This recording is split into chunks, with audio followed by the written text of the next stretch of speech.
Halo teman-teman semua, selamat datang kembali di podcast kita. Tempat kita membongkar isi otak komputer dan bagaimana baris-baris kode mengubah dunia kita.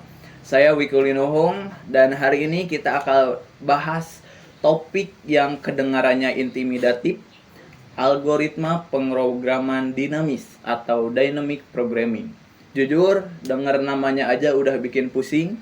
Dinamis itu maksudnya labil atau bagaimana? Tapi tenang, hari ini sudah hadir bersama saya Bang Hasbi, pakar strategi algoritma yang bakal bikin topik ini jadi seringan obrolan warung kopi. Halo, apa kabar Bang? Halo Pak Wiku, halo sahabat Algo semua, kabar baik, tenang aja. Dynamic Programming atau kita singkat DP aja. Oke.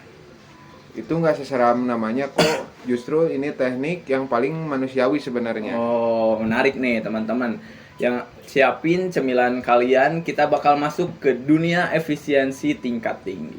Oke, langsung aja nih Bang Hasbi. Kenapa sih kita harus peduli sama DP ini? Emang sepenting apa di dunia teknologi sekarang? Penting banget. Bayangkan gini, kamu pakai Google Maps Ya. mau ke suatu tempat. Google itu harus menghitung ribuan kemungkinan rute dalam hitungan milidetik. Ya. Kalau komputer menghitungnya secara brute force atau coba satu-satu secara bodoh, kamu mungkin baru sampai tujuan sebelum loading rutenya selesai. Oke, jadi ini soal kecepatan. Betul, ini soal efisiensi ekstrim. Hmm. Di dunia nyata, DP ini dipakai di mana-mana. Mulai dari fitur autocorrect di HP kamu, kompresi file foto biar hemat kuota, Ya. sampai analisis DNA di dunia medis. Intinya, DP adalah cara biar komputer nggak melakukan pekerjaan sia-sia. Oke, teman-teman, kita akan masuk ke dagingnya nih. Coba jelaskan ke teman-teman apa itu dynamic programming tanpa istilah matematika. Oke, bayangkan saya tanya berapa 1 tambah 1 tambah 1 tambah 1. 4. Oke, sekarang saya tambah lagi 1. Di sebelahnya jadi berapa? 5. Nah, kalau kamu jawabnya cepet banget, kenapa nggak hitung dari awal lagi tambah 1 tambah 1? Karena tadi saya udah hitung di awal hasilnya 4. Jadi tambah 1 lagi jadi 5. Nah, itulah inti dari dynamic programming. Prinsipnya, mereka yang tidak mengingat masa lalu dikutuk untuk mengulanginya. Wow, oke. Iya, jadi secara teknis DP itu memecah masalah besar yang rumit menjadi masalah-masalah kecil. Nah, kunci rahasianya adalah mengingat. Kalau kita sudah pernah memecahkan masalah kecil itu sebelumnya, kita simpan jawabannya di buku catatan. Kita sebut memorization. Oke. Jadi kalau ketemu masalah yang sama lagi, nggak perlu hitung ulang, tinggal contek catatannya saja. Oke, jadi kayak punya contekan legal lah ya. Ya, tepat sekali. Dalam algoritma ini memangkas waktu kerja komputer secara drastis. Ada 2 pendekatan populer nih. Pertama, top down, dari atas ke bawah. Kayak yang tadi, kita pecah masalah besar sambil nyatet. Yang kedua ada bottom up, dari bawah ke atas. Kita selesaikan dulu masalah-masalah kecilnya. Kita susun kayak Lego sampai jadi solusi besar. Oke, teman-teman, biar makin nempel nih, boleh Bang Hasbi bisa kasih contoh kasus nyatanya gak? Misalnya dalam pembuatan aplikasi. Boleh kita ambil contoh klasik saja, yaitu knapsack, problem atau masalah tas ransel. Anggaplah kamu adalah pencuri. Jangan deh, anggap kamu mau hiking. Oke, hiking lebih aman. Tas gunung kamu cuma muat beban 10 kg. Ya. Tapi barang yang mau dibawa banyak banget. Ada tenda, kompor, air, jaket, makanan, dan laptop. Tiap barang punya berat dan punya nilai kegunaan yang beda-beda. Ya. Gimana caranya kamu memilih barang supaya tasnya muat maksimal 10 kg, tapi value atau kegunaannya paling maksimal? Wah, itu sering kejadian tuh. Tapi biasanya ya kita asal masukin aja. Nah, kalau pakai DP, komputer bakal bikin tabel kemungkinan. Yang pertama, kalau cuman bawa kompor, muat nggak? Nilainya berapa? Yang kedua, kalau kompor sama jaket, muat nggak? Dia akan membandingkan lebih untung mana, bawa barang baru ini atau pertahankan barang yang sudah ada di tas.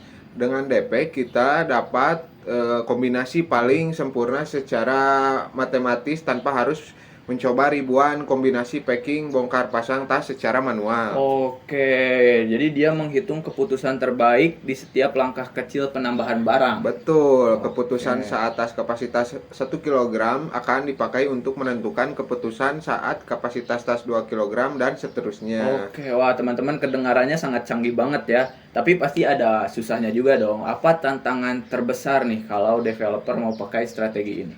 Tantangan terbesarnya itu identifikasi. Susah ngenalin apa masalah ini bisa diselesaikan pakai DP atau enggaknya. Syarat DP itu ada dua. Yang pertama, overlapping subproblem. Ya. Masalahnya berulang-ulang kayak hitungan 1 tambah 1 tadi. Ya. Yang kedua, ada optimal substructure. Solusi optimal global bisa dibentuk dari solusi optimal lokal. Oke, nah tadi kalau salah identifikasinya bagaimana? Bisa jadi boros memori. Oh. Ingat kan tadi kita butuh buku catatan Ya. untuk simpan jawaban. Betul. Kalau masalahnya nggak berulang, kita cuma butuh menuhin memori komputer dengan catatan yang nggak pernah dibaca lagi. Itu tantangannya. Oke, terus kalau ada tantangan gitu gimana nih solusinya? Solusinya adalah latihan mengenal pola. Dan jangan serakah simpan semua data. Kadang kita cuma perlu simpan 2 data terakhir saja, nggak perlu 1 buku penuh. Itu namanya optimasi ruang. Oh ya, nah buat teman-teman yang lagi nonton nih, apakah ada tips and trick bagaimana cara menggunakan algoritma DP ini?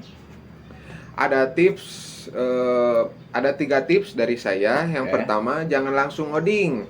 Ambil kertas, gambar pohon masalahnya, cari di mana ada pengulangan perhitungan. Untuk yang kedua, ada mulai dari rekursif. Coba selesaikan dengan cara bodoh dulu. Rekursif biasa. Kalau sudah jalan tapi lambat, baru tambahkan buku catatan. Ya. Untuk yang ketiga, pahami polanya. Soal DP itu biasanya mirip-mirip kayak soal koin, soal jalan terpendek, atau soal deret angka. Sering-sering latihan di platform kayak LeetCode atau HackerRank. Oke, jadi itu teman-teman kuncinya adalah coret-coret dulu. Jangan langsung hajar di keyboard. Oke, waktu kita sudah menipis. Saya coba rangkum ya Bang Hasbi obrolan daging kita hari ini. Jadi dynamic programming adalah strategi algoritma untuk memecahkan masalah kompleks dengan cara memecahnya jadi bagian kecil. Menyelesaikan bagian kecil itu lalu menyimpan jawabannya supaya tidak perlu dihitung ulang. Ini dipakai di GPS, autocorrect, sampai manajemen logistik. Kuncinya kerja cerdas, bukan kerja keras. Sempurna 100 buat hostnya. Oke, terima kasih. Wawasan baru banget nih. Ternyata algoritma itu sangat dekat dengan logika kehidupan sehari-hari. Terima kasih banyak Bang Hasbi sudah berbagi ilmunya hari ini. Penjelasannya renyah banget. Sama-sama, semoga bermanfaat dan teman-teman gak takut lagi sama dynamic programming. Oke, Sobat Algo, itu tadi diskusi kita tentang dynamic programming. Jangan lupa untuk dengerin episode minggu depan. Kita akan bahas tentang algoritma yang lainnya. Ikut terus podcast kami di YouTube. Oke, terima kasih Bang Hasbi. Sekian dari kami. Terima kasih. Sampai jumpa. Sampai jumpa. Keep modding.